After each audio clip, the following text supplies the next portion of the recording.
It is a cold winter day here in Vancouver.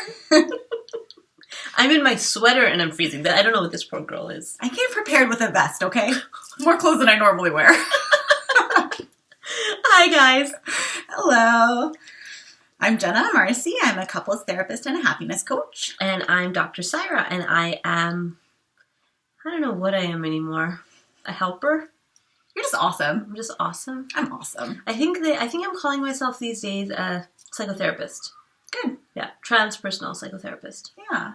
I think that's what I've always called myself. I think that is what you always called yourself. Shoot. Maybe it's time I need to a new word. redefine. Yeah, I need a better title.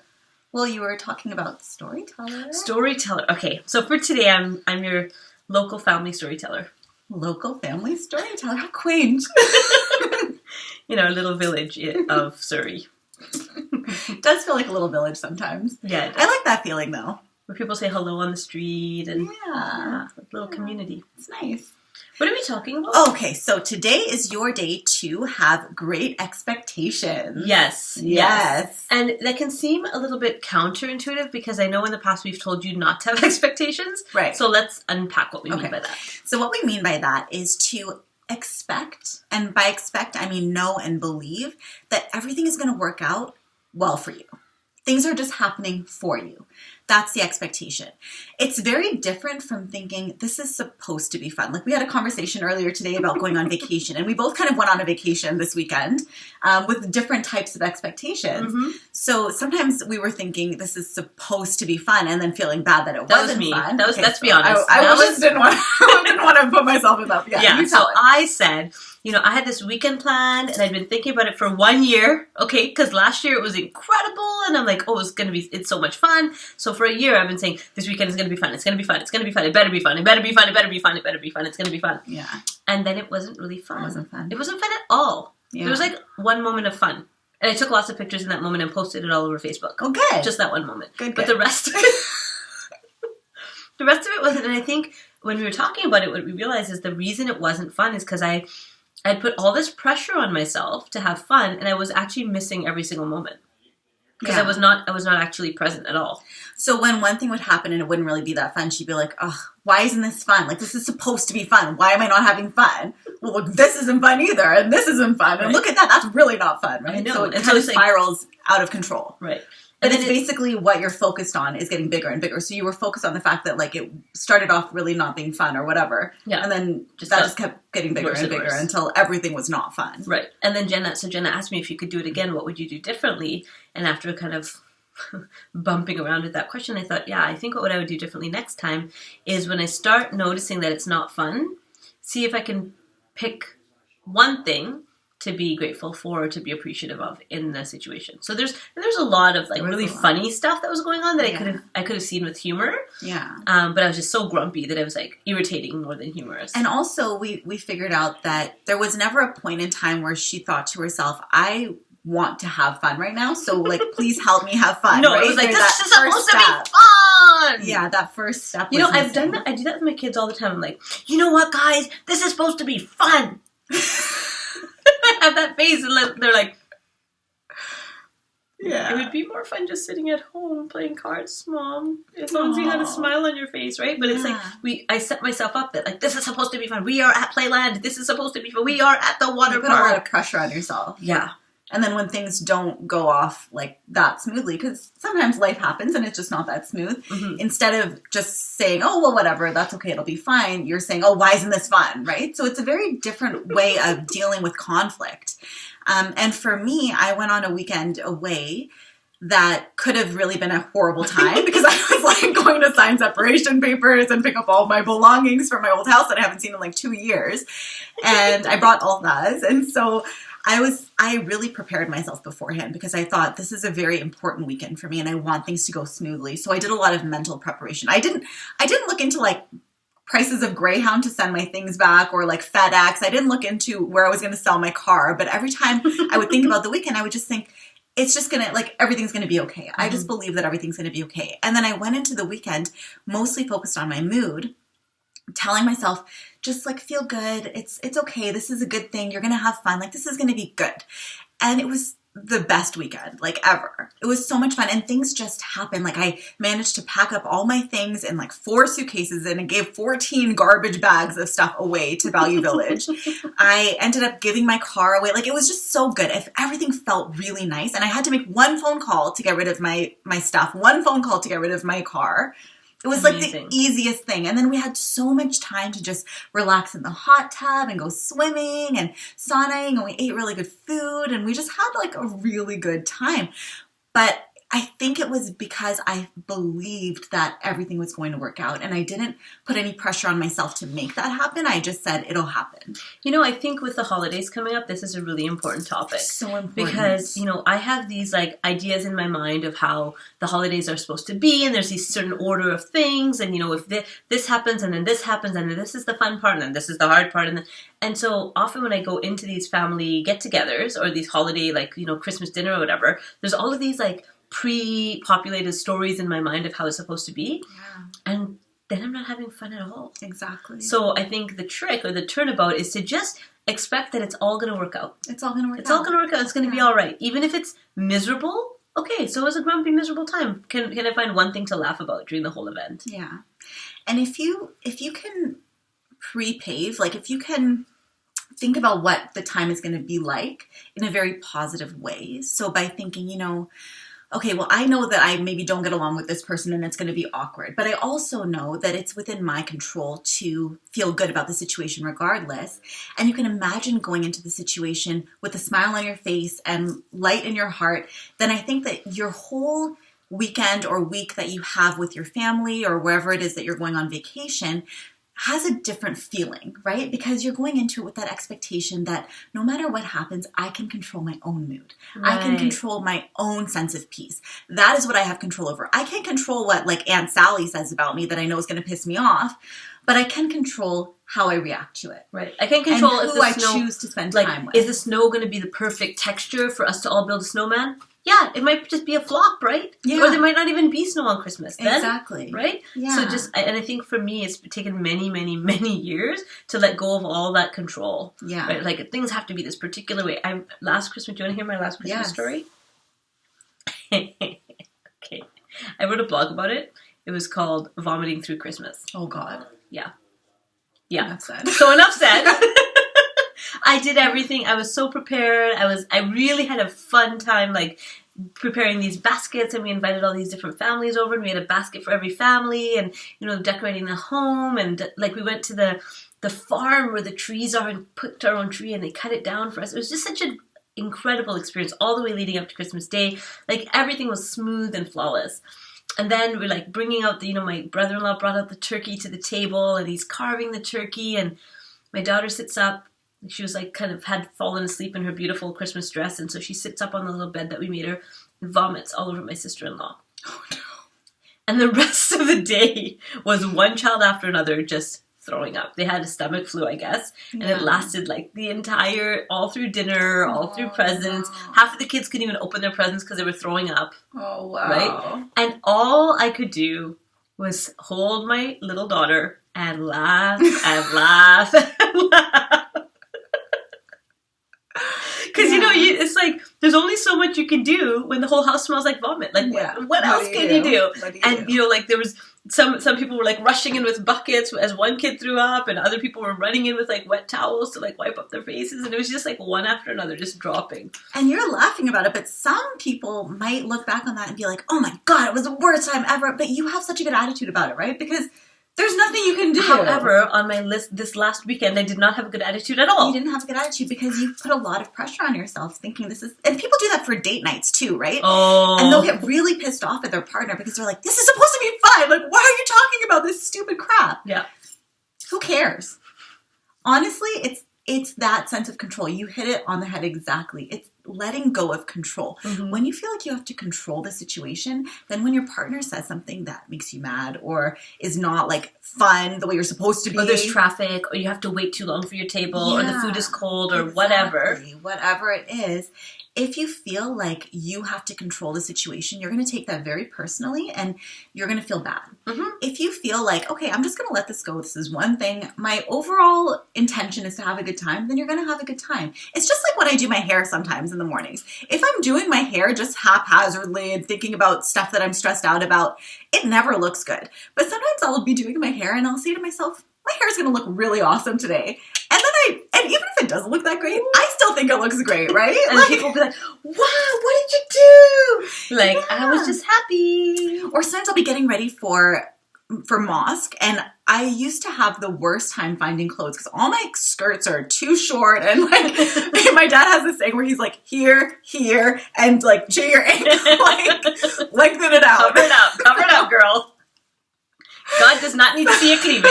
Come on now. Cover it up. So I used to have a really hard time. And I would find that when I was starting to look for clothes for mosque, I'd be stressed out and I'd be like, I can never find anything to wear. And I could never find anything to wear. And then I changed my mindset and I started to think, I have lots of stuff to wear. Like there's something amazing in here for me to find. And I would just find something amazing. Right. But it's like magic almost. Mm-hmm. It's like you set an because your intention. eyes don't pay attention, right? It's like what you tell your brain is what your brain will see. Yeah. I think one of our first episodes we talked about, like, if we ask you to look at red. Oh, yeah. Right? And then that's yeah. all you can see is red everywhere you look. Mm-hmm. And then if we tell you to look at green, or we tell you don't look at green, yeah, that's then all, you right? see green. That's all you see. Yeah. And so that's the way the mind works, is that we have to prime our mind. And so that's where the pre-paving idea comes from. Is like, what do you want to prime your mind with? So when you go into the situation, you're looking for particular things. And you know, when I was little and I didn't know anything about the law of attraction, I used to expect as little as possible so that I would never be disappointed. Oh. And I would think, if I just expect this to be a shitty day, then when it's a shitty day, I can say to myself, well, I knew that was going to happen. And if it's a good day, I can say to myself, hey, look at that. It's better than I expected. And how did that work out for you? No, it was not good. No, that one didn't work. Because you always felt shitty. I always felt shitty. Well, and you know, that's the thing about realists. Like, people are like, I'm not a pessimist. I'm just a realist, right? Yeah. It's like, no. You're just a grumpy person hiding out behind your story because you don't want to be let down, right? That's where that whole thing comes from, is I don't want to have an expectation or be hopeful, because then what if I'm disappointed? Right? And so that's why there's a difference between hope and belief and knowing, right? So if you're hopeful about something but you don't really believe it's going to happen, it's probably not going to happen. Right? Because if you don't believe something is going to happen, you're not going to stick it out till it does happen. Like, do you believe that your heart will continue to beat in the next 5 minutes? Yeah. Most of our viewers, unless you're like in the cardiac unit at the hospital, right? So most of us, it's like, yeah, you just know that's going to happen. You're not questioning, like, is it not, is it, Mm-hmm. right? You just know it's going to happen. It continues to happen. And so that's how manifesting can be, that natural, that like known, that yes, clearly I'm going to do, this next thing is going to happen. Clearly. Yeah. And it was just like, I keep talking about this weekend because to me it was such a fantastic example of believing that things are going to be okay, because I had no way to control the situation. I mean, there's things I could have done. I could have looked in to see how much it would cost to ship my things. I could have looked in to see if a dealership would buy my car, but I didn't. I just said, it's going to be okay. And then I went there and like the ideas just came, right? And it just flowed because I truly believed it was going to happen. I was like, this is going to work out. I just know it. And it was such a cool experience. It's really hard sometimes for us to think that that's possible because we've been trained to plan. Yeah. Right? Like, do you have this, and do you have this, and do you have this, and do you have this, and what about this, and what about that? And people that are list makers pride themselves on being list makers. Yeah, they're like, I get so stuff done. organized. Yeah. I remember going on holidays with this one guy who was a list, like, totally everything down to a T. And it's like, our holidays were so jam-packed with events. It's like, I was more exhausted coming home then after, it's like it was supposed to be a restful experience, but like every minute was like accounted for, right? Like then we're going to take, 20 minutes to decompress before our next thing. And then and it was just exhausting. And we missed so many like spontaneous opportunities because we were so overscheduled as to what we were going to do. Yeah. Right? And those are people that feel like they need to have control over the situation. And sometimes we schedule our own lives like that. It's like, geez, people, give yourself some breathing space. Yeah. Right? Yeah. It's a very cool experience to go through the day just thinking, I'm just going to do what feels good next. Right. Yeah. It can be scary, though. It can be really scary. Because you're like, what if what feels good next is to eat a whole bag of Cheetos? Yeah. Sometimes that does feel good. I know, it felt so good last night. I totally did that. And then you think about if you have that belief that I can eat whatever I want and I'm going to be fine. Yeah, so then I drank the water and I'm like, the water is washing cleansing it. Yeah, cleansing it out. It's just moving out. Because our thoughts really do create our lives. Can you tell them the story about meditating away pollution and like, so this is the power of our thoughts. Right? Ready? It's amazing. It's pretty intense. Okay. It's intense. So there's this writer, his name is Drinvalo, and he teaches this this particular meditation called the meditation of the heart. And so in his book called The Awakened Heart, he talks about the power of the mind and the power of group intention. And so he gives this example of this group of people sitting in, I think it's Mexico City, and they're sitting on top of a hill, and it's just brown and foggy above them, like brown fog, like that smog, smoky, brown foggy. And they're just sitting there and they start to meditate. And the most incredible thing happens, like a little hole starts appearing, like a little blue hole above them in the sky. And then that hole keeps growing and growing and growing until it's like surrounding their whole circle. And so it's like a blue, like they can see the blue sky. There's brown all around them, except this little blue opening hole above them. And then, so he's like eyes are closed, and other people are like, you know how we all do it, right? When we're group meditating, we're like, what's everybody else doing? Or maybe, I don't know, I do that, right? Like, is everyone else doing that? So he's sitting there, and people are like watching, and they're like, oh my gosh, this is happening. So then the meditators keep their eyes open. He's still in his trance with some of his whatever students. And the hole begins to grow bigger, like beyond their circle. And like it's like this big blue circle above them. So they're basically, what they're doing with their mind is actually dispersing the energy or the air above them to show, like, to get rid of the pollution. Isn't that incredible? So awesome. And then he gives like all sorts of examples like that, and talks about how, there's acid rain used to be such a big issue in the 90s, and now you never hear about acid rain. And when you ask people why, they're like, oh, because, we changed our cars, and, we have carbon tax, and or maybe we just have groups of people around the world that know about the power of the mind and the connection that we have with nature that are slowly shifting what's happening on the physical level. And I know it's hard to believe.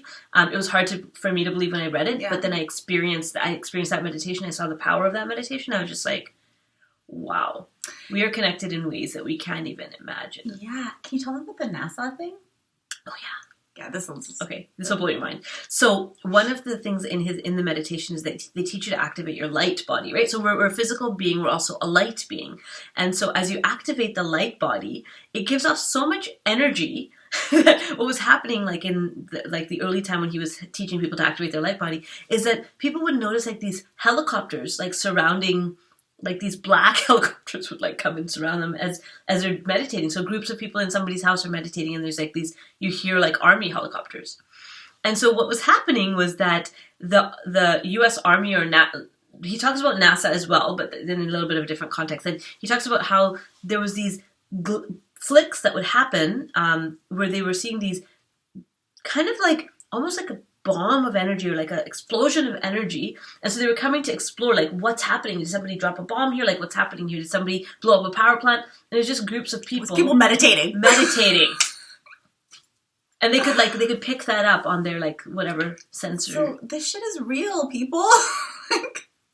And you know what? Eyes are powerful. And the thing is, I truly believe that we don't stumble upon the next step until we're ready for it. Yeah. Right? And so sometimes things like stories like this can seem like fantastical, or they can seem out of this world. And yeah, maybe it just seems like really like a bunch of hocus pocus to you, and maybe, who knows, maybe it is. But I know when I stumbled upon this particular meditation, I was ready to understand that I'm more than just a physical human. Mm-hmm. That there's a spirit that I have that is so powerful that it's actually bigger than any physical thing. Yeah. Right? And so, and now I want to learn how to cultivate that spirit while I'm alive. I don't want to wait till after I'm dead to have an experience of that energy. I want to feel it now.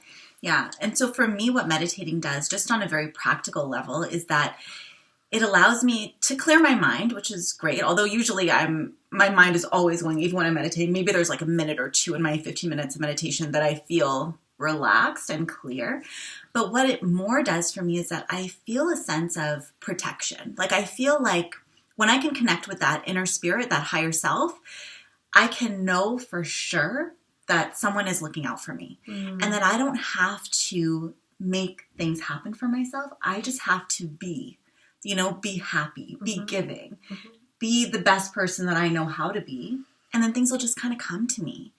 And that's what meditation does. And it's a reminder every single morning. And then in the evenings, I think that's somebody's package. Ringing the doorbell. A package? I saw some. Oh, I'm going to go see what my package is. I'll let you know. It's just a bank card.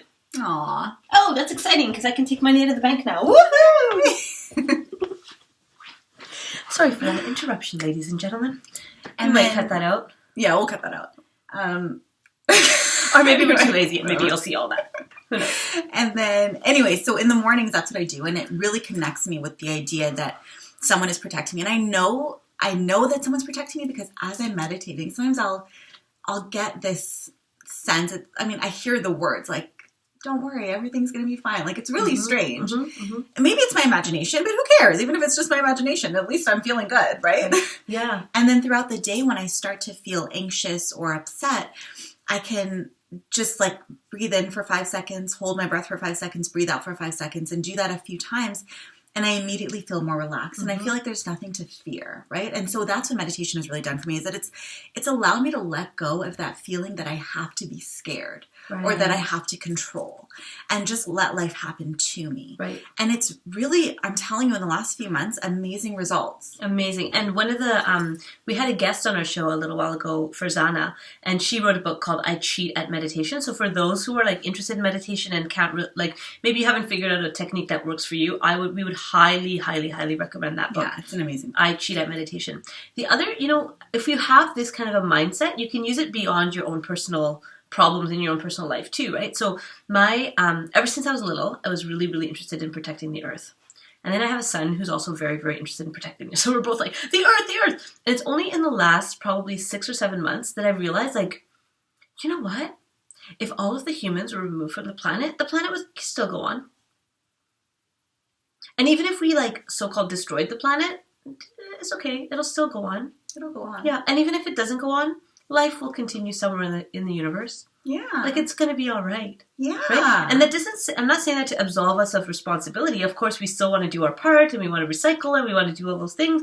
But without that panic of like, oh my God, we're doomed and global warming and oh my gosh, what are we going to... It's like, okay, what can we do? Can we trust that everything is unfolding as perfectly as it needs to be?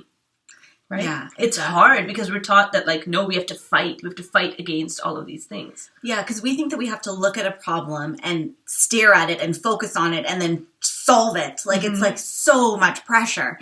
But really what we need to do is be looking at the solution, right? So if you see a problem, you also know that there's a solution to that problem. Right. If you can immediately switch the focus from the problem of hunger to the solution of everybody being well fed, then you're doing your part, right? Because what you put your focus on gets bigger. That's why when people say that they're fighting, the war against terrorism or the war against AIDS or the war against cancer or the war against poverty, the war against racism, really what they're doing is they're focusing on poverty and cancer and AIDS and racism and making it bigger by their focus because our thoughts and our minds are that powerful.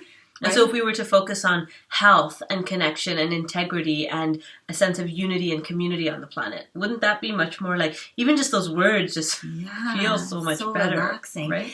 And maybe there's nothing that we can do about it this second, but when we're focused on unity and community and togetherness and peace and love, that is actually calming our bodies and allowing our creative juices to flow. And when we're calm and our creative juices are flowing, that's when we get really insightful ideas for how to actually fix the problem.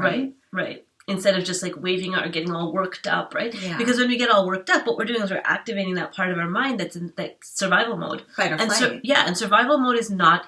freeze. Fight or flee. You know what we're talking about. Fight, freeze, and then time to be friend. Yeah. But if we're in that survival mode, that's not the place where ingenuity happens, where creativity happens, right? That's the place where we're just like, you do whatever you need to do to hold on to life, rather than, oh, if this happened, what would happen next? And if I tried this, what would happen next? You're just like, just grab whatever you can and eat it. Exactly. Right? You're in that survival space. We're totally not talking about great expectations.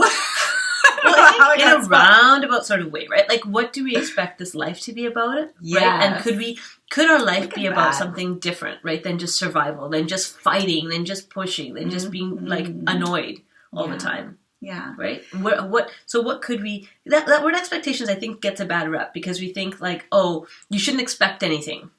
right? You should just like accept what you get. Yeah, and people who expect too much, like there's something wrong with them, they're entitled. Yeah, they're just gonna come crashing down and burn. Yeah. But what if you actually said, no, I expect that every single day I will find one thing to laugh about. Yeah. I expect that every single day I will connect with one person in a meaningful way. I expect that every single day life will show me one beautiful thing.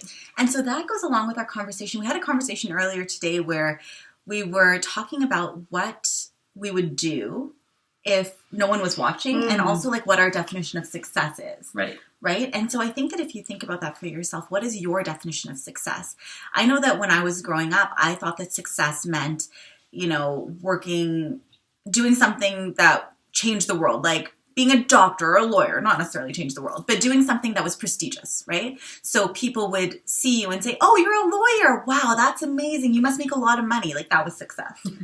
And now when I think of success, I think about being happy and traveling and yes, having a nice house and having a nice life, but doing things that make me feel really good and that expand my universe, things that just like feel juicy and gross. Wouldn't success be, here's a definition of success that I just coming up to me right now.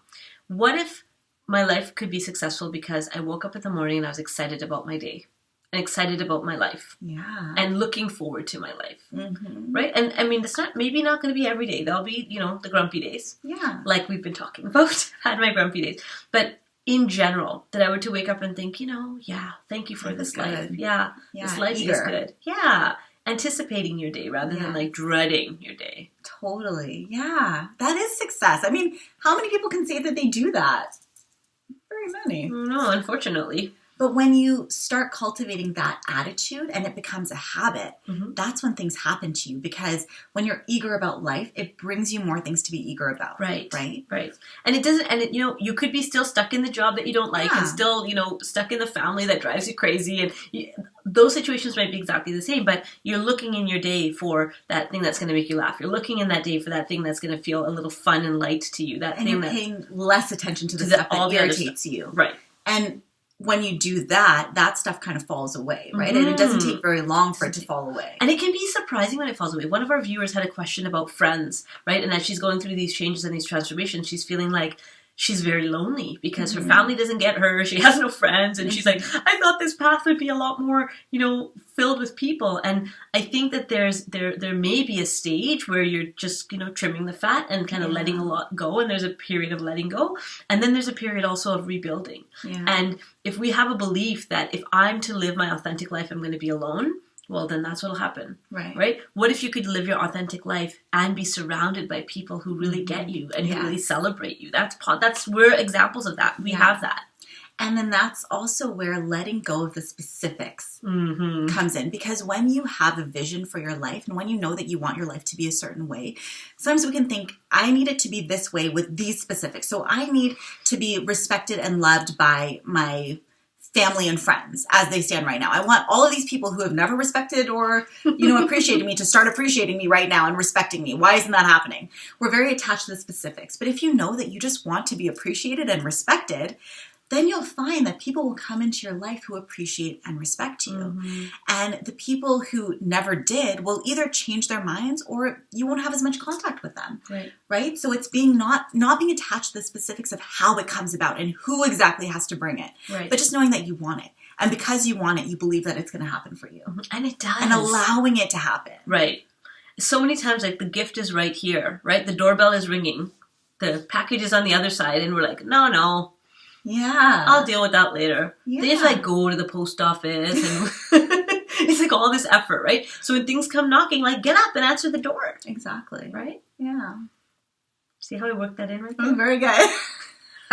So you don't have to edit it out then. Excellent. Always looking out for me. Cool. Anyway, so those are our thoughts, I think, for the day. Today's your day to set great expectations. Yes. Set great expectations and just allow things to be good.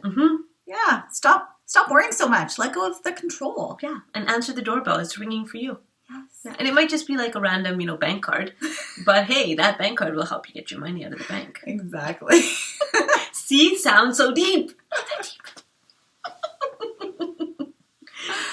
Share, like, subscribe, send us comments or questions that you might have. Yeah, and we will see you next week. Yeah. Today's your day. Bye. Bye.